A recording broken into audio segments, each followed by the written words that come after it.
பாதுகாப்பு, பொதுத்துறை நிறுவனங்கள், தனியார் நிறுவனங்கள் ஆகியவற்றிலிருந்து பெறப்பட்ட தரவுகளின்படி 2023-24 நிதியாண்டில் ராணுவ தளவாடங்கள் உற்பத்தி 1.27 லட்சம் கோடி ரூபாயாக அதிகரித்துள்ளது.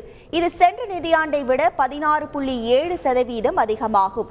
இந்த சாதனை குறித்து எக்ஸ் தளத்தில் பதிவிட்டுள்ள பாதுகாப்பு அமைச்சர் ராஜ்நாத் சிங், இதில் பொதுத்துறை நிறுவனங்களின் பங்களிப்பு 79.2%ஆகவும் தனியார் துறை பங்களிப்பு 20.8%ஆகவும் இருந்ததாக தெரிவித்துள்ளார். பாதுகாப்பு தளவாடங்கள் ஏற்றுமதி 2023-24 சாதனை அளவாக 21,083 கோடி ரூபாயை எட்டியுள்ளது என்று கூறியுள்ளார்.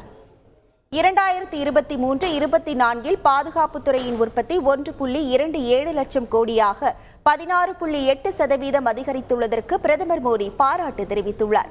இதுகுறித்து எக்ஸ் தளத்தில் அவர் வெளியிட்ட பதிவில், இது நமது பாதுகாப்பு திறன்களை மேம்படுத்தி நம்மை தற்சார்பு அடைய வைக்கும் என தெரிவித்துள்ளார்.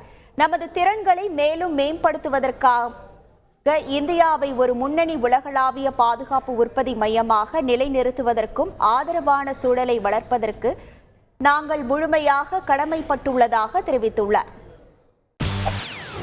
செய்திகளை உடனுக்குடன் தெரிந்து கொள்ள உடனே சப்ஸ்கிரைப் பண்ணுங்க.